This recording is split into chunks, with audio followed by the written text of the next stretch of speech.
Alright everyone, in this video I'm going to be going over my pros and cons on the new Google Pixel Fold. Stay tuned.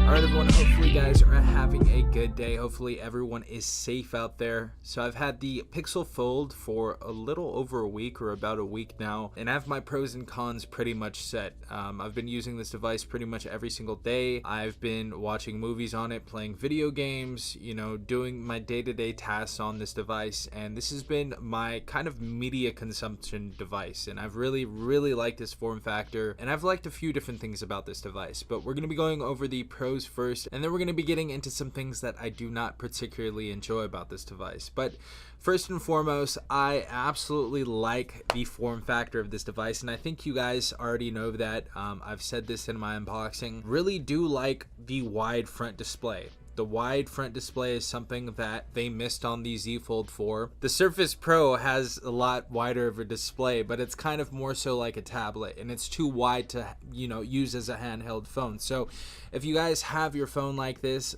it's going to be easy answering phone calls. It's going to be nice just to have this closed for the day, and when you get home to play video games or watch Netflix or Hulu or whatever, you guys can then open your display and start using that. And so that's definitely something I really liked about this device. It's a very pocketable device, and that moves me to my next pro. And the next pro about this device is going to be that this is a thin device, and of course most people that don't have a foldable phone, they're gonna be like, what, this is a thick device. But in terms of foldable devices, this is, I think, the thinnest phone yet. So really nice to see that. Also, I like seeing that there wasn't any hole right here, so you didn't have anything to come through, like, trash or coins or anything like that to come through to scratch the foldable display, which is nice to see. It's just very flush to each phone screen right here. When you open it up, it stays nice and closed. So really like that, but also like that this was thin, and it really works with that wider front display. So absolutely love that we have a thinner foldable phone on here. Next thing, the display. Display is something, obviously, is the biggest thing about this phone. I think playing video games on this was great. I definitely love the aspect ratio on this device when playing games like Genshin Impact, or playing, RPGs like Octopath Traveler, playing PUBG. It's been a really good time with both of these displays, and not just because they're OLED, or not just because they're HDR, and not even because they're 120 Hertz with the refresh rate on this device. I think the biggest thing about this display is when you go outside and you're on your day-to-day tasks, you're going to have a peak 1550 nits on the outside display, and on the inside display you're going to have a peak 1450. So this is going to be very visible in direct sunlight. So if you guys are outside a lot, especially during the summertime, you're by the pool, you're going to the water park, you're going to the theme parks and all that different type of stuff, you're hanging out with friends, especially in California right now, where it's like every single day it's 100 degrees. I know Arizona's like 118 right now at some times. You guys are going to want a display that is going to look good in direct sunlight, and this one absolutely does that job. So absolutely love that, especially since I've been outside a little bit more than usual because it's summertime. Absolutely love the displays on both these devices. Great peak net brightness. Very nice to see that on this device. Another thing is going to be about the build of this device as well, but this is a very premium feeling build. I felt many other foldable devices, and they do not feel as premium as this. So this has excellent build quality. I'm just gonna let you guys know that already. I was actually reading a few articles, and I think Chrome Unboxed or Android Authority or somebody ended up dropping their Pixel Fold, and it didn't crack anywhere. You didn't see any breaks or anything like that.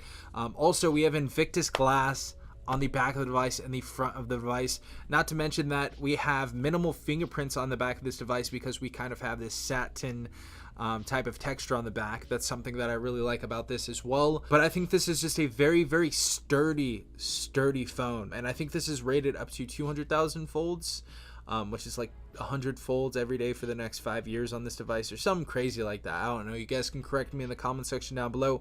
But this is a very sturdy phone. The hinge also, I was kind of scared about the hinge. Is it going to be flimsy? Not flimsy at all. the least. I was actually playing many video games on this, like Call of Duty Mobile, so we have our FPS games on here where you're just really on the phone like this and kind of putting pressure on the display and the hinge, and it was great. Didn't unfold, didn't fold, had a great gaming experience on this. So excellent build quality. Last thing that I want to state, of course, is the cameras. This is going to be one of the best point and shoot cameras for a foldable device. I already know you guys are Samsung warriors in the comment section down below. I love Samsung devices. I love Samsung cameras, but it's always great to take just a really quick photo, and especially with night shot. Night shot is just one of my favorite things on this device. Also, you get many other things like the magic eraser and stuff like that, like portrait blur. You got your unblur section right there. So you have a lot of different tools to make your photos even better. This isn't the best iteration of a camera that was released on a Google phone.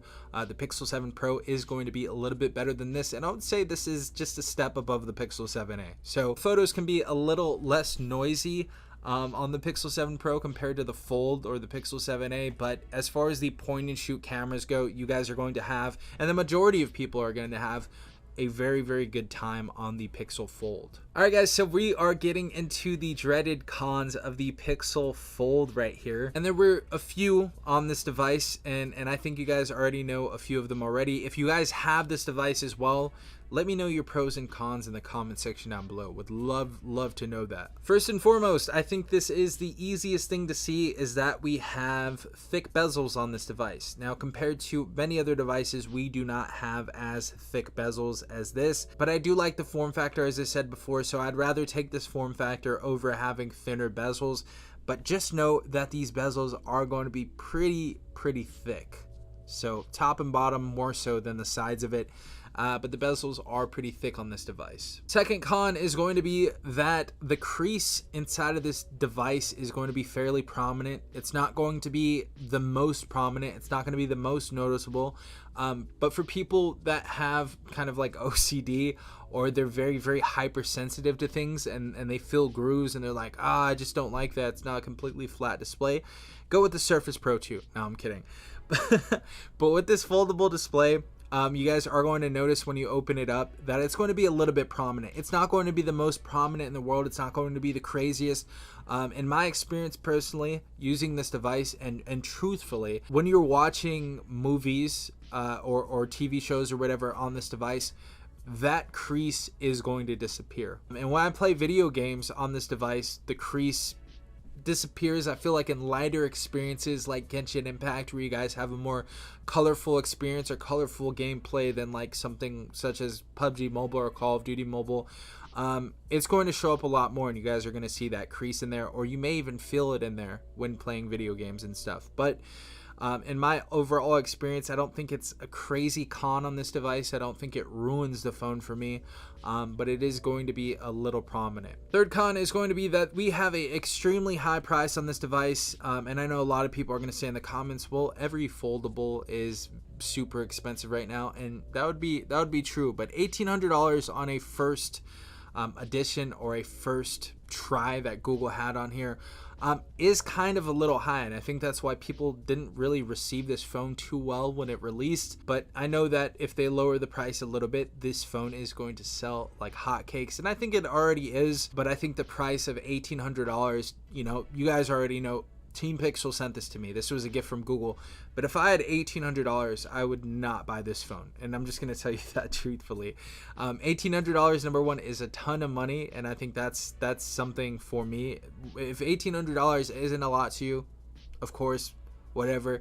But truthfully, I would not drop $1,800 on this device, or pretty much any phone, to be quite honest. And I would say the last and final con is kind of going to be two different things about the battery. So first and foremost, the battery life, it improved from the update. I'm getting a little bit more than 4.5-5 hours a day. When I am having the Fold closed, I'm definitely noticing I'm getting a lot more battery life, and that's kind of the way I've used this device, is at nighttime, you know, when I'm winding down after work and all that stuff, or, you know, working on my channel and stuff, editing and all that. I like to play video games. I like to watch movies or TV shows and stuff like that, YouTube videos of some other YouTubers. and I'll use the unfolded display then, but throughout the day I'll just use it like normal, like this. And I think most people are going to be using that. And I think the biggest pull for this device is going to be that, hey, you have a regular phone, but also you don't have to buy a tablet as well on this device, because you can just open up the device and boom, you have a tablet. So that saves you that money there. So I think that's the biggest buying point for this device, is somebody that wants a tablet and a phone in one. And I always thought that was why people desired the foldable phone, but I don't know.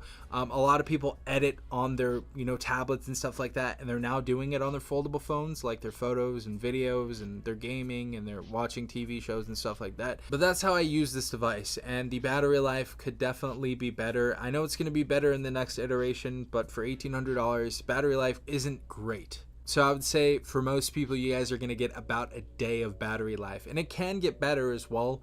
I'm just cracking in this device after a little bit over a week now, so it's not the craziest amount of time that I use this device. The other thing about this device as well is that we have 30-watt charging and 30-watt wireless charging. So not the greatest wireless charging options on this device, not the greatest charging options on this device, and not the quickest in the world. But if you guys pop this on your charger overnight, or you pop this on your charger for a couple of hours or a little less than a couple of hours, you guys are going to absolutely get your full charge, and it's not going to be a huge deal. But for somebody who's kind of on the go always, and they're just always stuck on not charging their phone, you got to get in the habit of charging it if you're using this device, because it runs out pretty quickly, quicker than most flagship devices.